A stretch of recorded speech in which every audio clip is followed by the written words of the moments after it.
करुणामूलक संघ चंबा ने करुणामूलक परिवारों को करुणामूलक नौकरी की बहाली की मांग प्रमुखता से उठाई है। बाकायदा करुणामूलक संघ के जिला प्रधान रविंद्र अत्री की अगुवाई में एक प्रतिनिधिमंडल ने एक ज्ञापन एडीएम चंबा के माध्यम से सरकार को प्रेषित किया है। ज्ञापन में स्पष्ट लिखा है कि नौकरी के नाम पर जिस तरह से लंबे अरसे से सिर्फ आश्वासन मिल रहे हैं, उस लिहाज से हिमाचल प्रदेश के समस्त करुणामूलक परिवार खुद को ठगा हुआ महसूस कर रहे हैं। इससे पूर्व उन्होंने एक प्रेस वार्ता भी की। प्रेस वार्ता के माध्यम से उन्होंने करुणामूलक संघ की पीड़ा बताते हुए करुणामूलक परिवार के सदस्यों के लिए प्राथमिकता के आधार पर नौकरी की मांग रखी। इसकी जानकारी मंगलवार को मीडिया से 1 बजे साझा की गई। ये मैं आपको बताना चाहता हूँ करुणामूलक क्या है। करुणामूलक संघ करुणामूलक हिमाचल प्रदेश कर्मचारियों से संबंधित एक संघ है। जब किसी सरकारी कर्मचारी की अपनी सरकारी सेवाओं के दौरान अकस्मात मृत्यु होती है तो सरकार द्वारा करुणा के आधार पर परिवार के किसी एक सदस्य को नौकरी प्रदान की जाती है।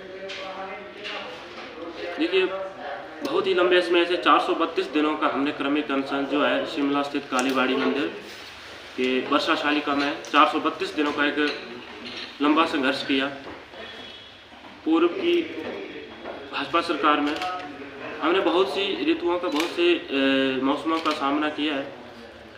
बहुत ही लंबे समय से हम संघर्षरत अपनी मांगों को उठाते हैं। हर जिला से, हर मंच से हमने अपनी आवाज़ को बुलंद किया है।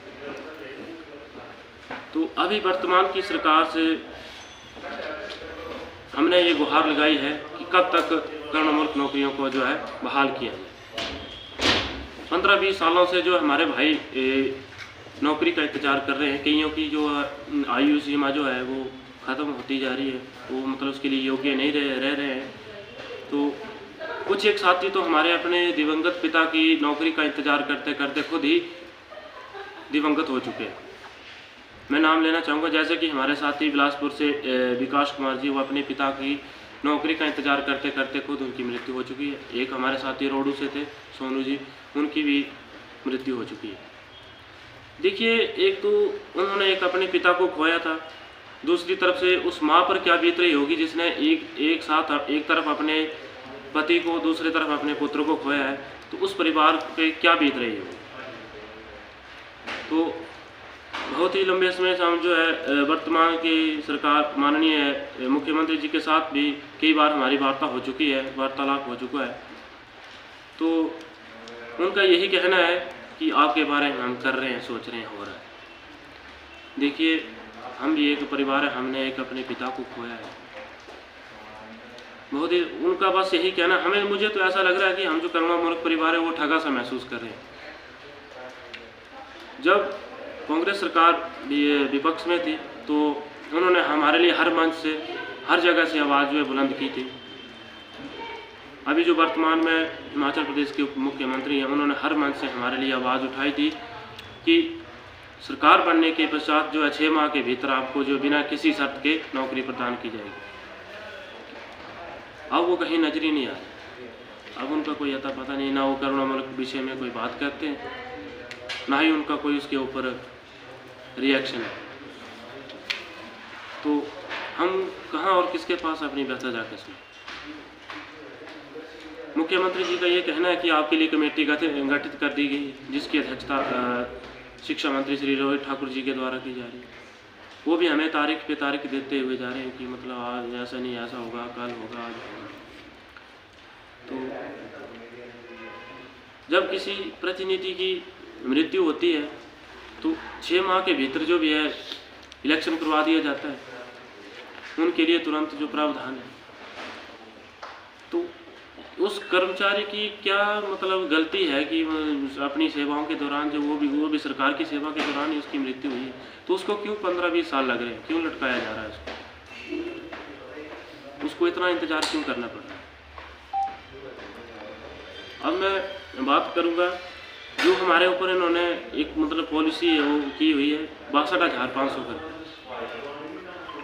62,500 की शर्त जो है आय की उस पर रखी हुई है कि मतलब प्रति व्यक्ति जो है सालाना 62,500 आय होनी चाहिए, तभी वो उसके लिए नौकरी के लिए आय होगी। हाँ, एक तरफ प्रावधान है नौकरी का सिर्फ उनके लिए जिनकी सालाना इनकम जो है आय जो है 10 से 14 लाख है। उनके लिए नौकरी का जो प्रावधान किया जा रहा है। एक हमारे आईपीएस थे, उनकी मृत्यु हुई थी धर्मशाला में, तो उनके लड़के को 3 महीने के भीतर भीतर जो है नौकरी का जो है नौकरी प्रदान की गई, उनको सीआईडी में लगाया गया। तो हम भी तो, उसने भी अपने पिता को खोया, हमने भी, तो हमारे साथ ऐसा क्यों? जिनकी सालाना आय 10 से लेकर 14 लाख तक बन रही है, उनको नौकरी का तुरंत प्रावधान है। जिसकी आय जो है 1 लाख 1.5 लाख से लेकर 2 लाख तक है, उनको क्यों रिजेक्ट किया जा रहा है, उनको क्यों बाहर किया जा रहा है कि आप योग्य नहीं है इसके लिए? देखिए, जब भी मतलब इसके लिए हमें आवेदन करना होता है तो आवेदक की माताजी को जो है पेंशन लगना जो है अनिवार्य होता है। उसके पश्चात जो है उसका बायोडाटा जो है सरकार के पास जाता है।